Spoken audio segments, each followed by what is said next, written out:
Dans un petit village, au cœur d'une vallée enchantée, vivait une jeune fille nommée Rose. Ses cheveux dorés brillaient comme le soleil, reflétaient de la magie de la nature. Rose était connue pour sa gentillesse et son amour des fleurs. Chaque matin, elle se promenait dans les champs, parlant aux pétales et écoutant le murmure des ruisseaux. Un jour, en explorant une forêt dense, Rose découvrit une porte ancienne, ornée de lianes et de fleurs luminescentes. Intriguée, elle poussa la porte et se retrouva dans un monde merveilleux, le pays des merveilles.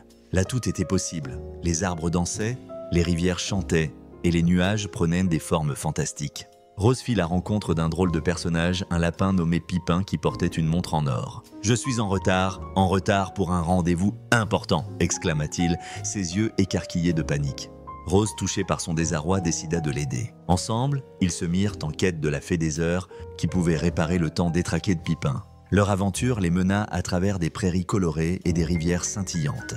Ils rencontrèrent un chat aux rayures multicolores qui parlait avec sagesse. « Pour trouver la fée, il vous faut résoudre l'énigme du miroir », dit-il en souriant. Rose, pleine de détermination, accepta le défi. Elle se tenait devant le miroir magique et avec courage, elle prononça les mots que lui dictait son cœur. À cet instant, le miroir scintilla et révéla un chemin doré qui serpentait à travers la forêt. Rose et Pipin suivirent le sentier jusqu'à ce qu'ils atteignent une clairière où la fée des heures les attendait, entourée de lumières étincelantes. Elle avait des ailes délicates et un sourire apaisant. « Vous avez prouvé votre bravoure, dit-elle.